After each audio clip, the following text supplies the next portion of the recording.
Une décision qui pourrait changer le destin du Burkina Faso, et peut-être de toute l'Afrique. Le Burkina Faso vient de franchir une étape politique majeure. La révolution progressiste et populaire entre officiellement dans la charte de la transition, marquant un tournant historique dans la gouvernance du pays. Nouvelle vision politique, affirmation de souveraineté et transformation institutionnelle. Ce choix suscite déjà débats, espoirs et interrogations sur l'avenir politique africain. Alors, révolution réelle ou stratégie politique? Voici ce que vous devez absolument comprendre. Dites-nous votre avis en commentaire, likez, abonnez-vous et partagez cette vidéo pour continuer le débat partout en Afrique. Effectivement, c'est une suite logique de ce qui est maintenant connu depuis le 1er avril 2025, vous l'avez dit. Le Burkina Faso vit au rythme donc de la révolution progressiste populaire. Et à maintes reprises, nous avons effectivement appelé, ici ou ailleurs, à une certaine cohérence donc dans l'attelage institutionnel de notre pays, à savoir faire en sorte que les rouages administratifs de l'État puissent être en conformité avec cet idéal donc révolutionnaire. Plusieurs fois, on a appelé ici à ce que le nom donc de l'ALT soit changé pour que ce nom puisse être en conformité avec la révolution. Qu'à cela ne tienne, effectivement, comme je l'ai dit, c'est une suite logique de ce qui est déjà fait, parce que vous savez très bien que lorsque la loi a procédé, n'est-ce pas, à l'abrogation donc des partis politiques et des formations politiques, et également le statut de l'opposition, du chef de file de l'opposition, il fallait acter cela de façon institutionnelle pour que dans la charte de la transition, que ce soit la charte initiale ou la charte modificative, qu'il n'y ait plus de référence à la classe politique. Je pense même que cela va se traduire au niveau de la composition des différents membres au niveau de l'ALT, et parce qu'avec la création de nouvelles régions, nous savons très bien que l'ALT également contient, ou du moins comprend des représentants issus donc des forces vives de la nation. Et au moment donc de la création de l'ALT, il n'y avait pas les nouvelles régions. Donc avec la création de ces nouvelles régions, forcément, d'autres représentants vont donc venir compléter l'attelage au niveau de l'ALT. C'est une suite logique et ça nous permet d'avoir une lisibilité sur les actions entreprises par le capitaine Ibrahim Traoré et le gouvernement donc, du Burkina Faso. Et cela va montrer davantage, donc donner davantage des arguments pour que nous puissions savoir qu'en réalité, cette option révolutionnaire est une option sérieuse et elle va toujours de l'avant. Nous n'allons pas donc reculer et cela va également amener les plus sceptiques à savoir qu'en réalité, ce processus qu'on appelle démocratie électoraliste n'est plus d'actualité au Burkina Faso. Et cela va nous permettre également d'étendre cela parce que dans la même séance au cours de la même séance du Conseil des ministres, je pense qu'aussi il y a un décret qui porte sur le changement des dénominations des délégations spéciales qui seront maintenant appelées assemblées locales. Tout cela, pour moi, c'est une manière donc de continuer à échafauder, en tout cas, l'ossature institutionnelle de notre pays pour que cela soit en conformité avec les idéaux de la révolution progressiste populaire. Il reste maintenant à savoir, et ce qui est aussi souvent reproché, c'est le manque de communication à la base. Une telle décision doit pouvoir, à mon avis, être traduite donc, dans toutes les langues nationales, maintenant officielles du Burkina Faso, pour que les citoyens lambda puissent comprendre qu'en réalité, on n'est plus dans l'ancien prisme, on est dans un nouveau prisme qui est donc la révolution. Cela suppose que les actes qui seront posés par les grands comités de l'État, les actes qui seront posés par les citoyens lambda, puissent être en conformité avec cette vision du capitaine Ibrahim Traoré. Donc pour vous, c'est une décision logique. Absolument.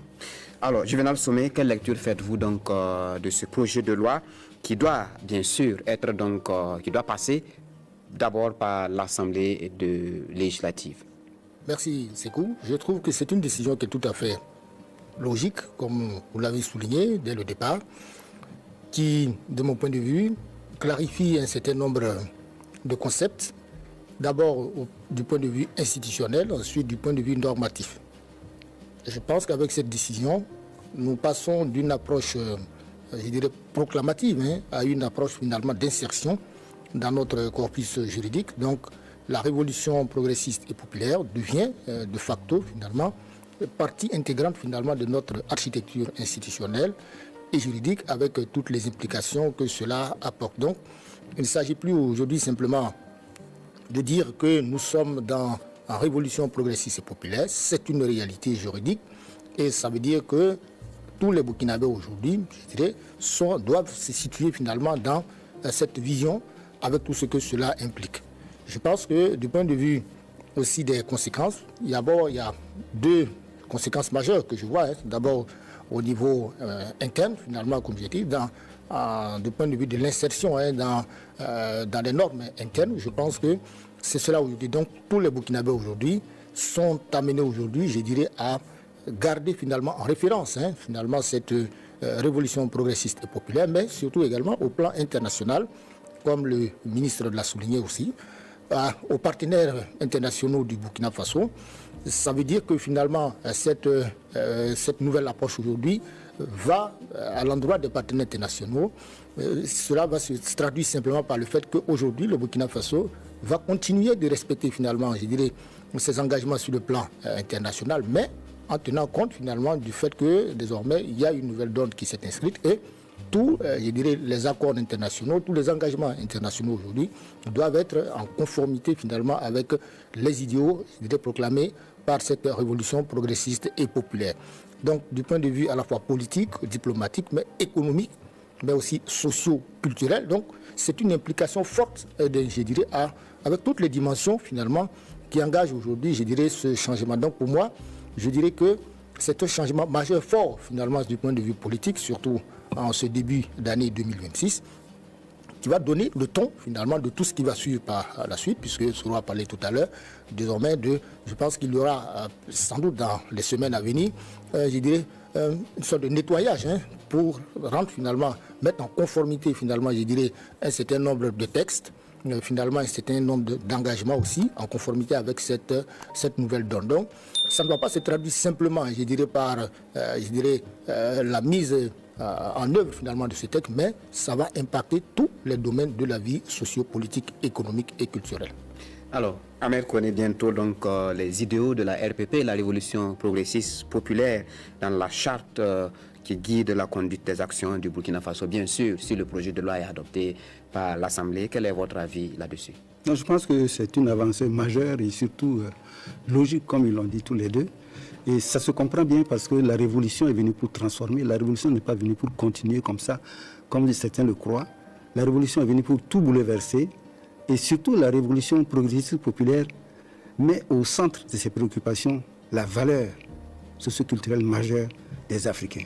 Par exemple, puisqu'il faut donner des exemples, la famille. Nous n'avons pas les mêmes valeurs que les valeurs sécuritaires en Occident. Or, nous avons pendant une 60aine d'années reconduit nos constitutions, nos textes majeurs, nos conventions, les textes avec les partenaires internationaux. Nous avons reconduit des documents internationaux et on se sentait obligé de respecter parce que nous n'avons pas pris notre part. Puisque les autres font leur débat dehors, ils prennent en compte leurs valeurs, ensuite ils viennent par des artifices bizarres, ils vous imposent un dictat. Les gens ne comprennent pas toujours. En fait, nos assemblées nationales en Afrique, pour la plupart, on sait comment c'est. Ce sont des gens qui viennent et puis qui ont des perdièmes et puis c'est tout. Ils ne réfléchissent pas beaucoup. Il y en a qui dorment même dans les salles. Au Burkina, on s'est réveillé. On s'est réveillé à différentes reprises au gré des coups d'État. C'est vrai que certains n'ont pas toujours été heureux. Mais de façon générale, au Burkina, on travaille fort. Malheureusement, comme on dit, on a des textes qu'on n'applique jamais. Et les textes qu'on n'applique pas sont des textes bien réfléchis. Mais c'est des textes qui réfléchissaient avec l'œil partisan.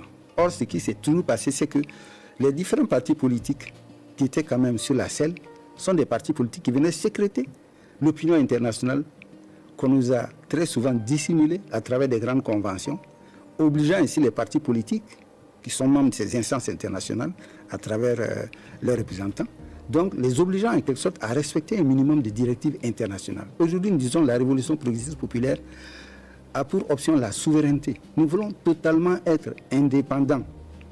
Cela veut dire que nous devons nous-mêmes être conscients de ce que nous faisons. Il faut mettre au centre de nos préoccupations l'homme burkinabé, la femme burkinabé, l'enfant burkinabé, la famille burkinabé. Nous avons des valeurs socioculturelles sur lesquelles on insiste. C'est pour cela qu'on parle de préambule. Vous savez, dans les débats constitutionnels, j'ai assisté à un certain nombre. Très souvent, vous avez des organismes, des partenaires qui viennent, qui financent certaines...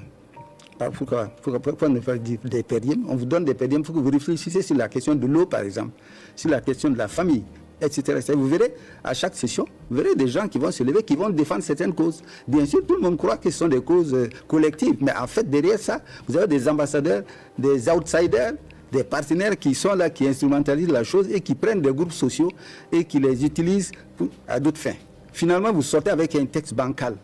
Alors, vous ne comprenez plus rien parce que quand vous allez à l'Assemblée nationale, vous débattez des gens qui sortent, qui ont d'autres préoccupations, ils ne sont pas là pour voter. Ils disent à un tel, représente-moi. Finalement, la personne qui représente, elle peut aller d'un côté ou de l'autre. Alors, vous sortez avec un document qui est bancal, qui ne respecte ni vos valeurs sociales, encore moins même les valeurs occidentales qu'on vous fait voter, puisque les gens n'ayant pas bien lu, n'ayant pas compris grand-chose, ont simplement imité des textes. Donc, aujourd'hui, il s'agit non seulement de rendre les gens responsables, mais de faire en sorte que les Burkinabés aient à leur disposition des textes qui soient conformes à leurs desiderata. Un gouvernement qui se met en place, une assemblée qui se met en place, doivent savoir en gros qu'est-ce qu'ils veulent des Burkinabés, et qui répondent aux besoins principaux des Burkinabés. Donc, que ce soit au niveau de la famille, des valeurs socio-culturelles, des valeurs ici, il ne faut pas tout accepter du dehors. C'est pour cela que les conventions, on doit bien les regarder. C'est pour ça qu'on dit, on fait bien de le dire. Nous sommes d'accord avec les conventions internationales à condition qu'on respecte aussi notre souveraineté au plan culturel, par exemple. On ne peut pas tout accepter. Donc, ce texte est très majeur, en fait. Ce Conseil des ministres a vraiment travaillé. Il faut les féliciter pour le courage qu'ils ont eu. J'ai souvent dit sur ce plateau que le problème des Africains, c'est qu'ils ne sont jamais clairs. Ils ne sont pas clairs. Et donc, quand le partenaire vient, ben, il profite, s'engouffrer. Et quand il s'engouffre, on croit que tout le monde est honnête. Certains partenaires ne sont pas honnêtes. Ils savent ce qu'ils veulent. Ils ont débattu de certaines choses pendant des siècles, pendant des mois, pendant des années. Mais nous, on se lève un beau jour, on est député ou on croit être conseiller municipal, et puis on accepte parce que c'est le partenaire qui est gentil, là, qui vous fait prendre quelques morceaux de viande par-ci, par-là, et puis qui discute avec les enfants. Non, il ne faut plus faire ça. Il faut réfléchir. Quand on parle du droit des enfants, il faut savoir quels enfants, de quel droit parlons-nous, de quel droit familial, de quel droit, c'est quoi la famille, c'est quoi le couple, etc., etc. Il y a des pays qui sont en avance, croit-il, sur un certain nombre de valeurs. Ils veulent que nous, on épouse ces valeurs. On ne peut pas accepter, puisque nous avons nous aussi notre culture. Voilà un des fondements. C'est pour cela que c'est important. Quand on colle aux idéaux de la révolution progressiste populaire, on doit accepter de débattre ces questions-là entre nous pour savoir qu'est-ce que nous voulons. L'histoire est peut-être en train de s'écrire sous nos yeux. Le Burkina Faso fait un choix politique qui pourrait redéfinir son avenir et inspirer tout un continent. Révolution durable ou pari risqué. Une chose est sûre, rien ne sera plus comme avant. Et vous, pensez-vous que l'Afrique entre dans une nouvelle ère politique? Écrivez votre avis en commentaire, likez la vidéo, abonnez-vous et partagez massivement pour faire entendre votre voix.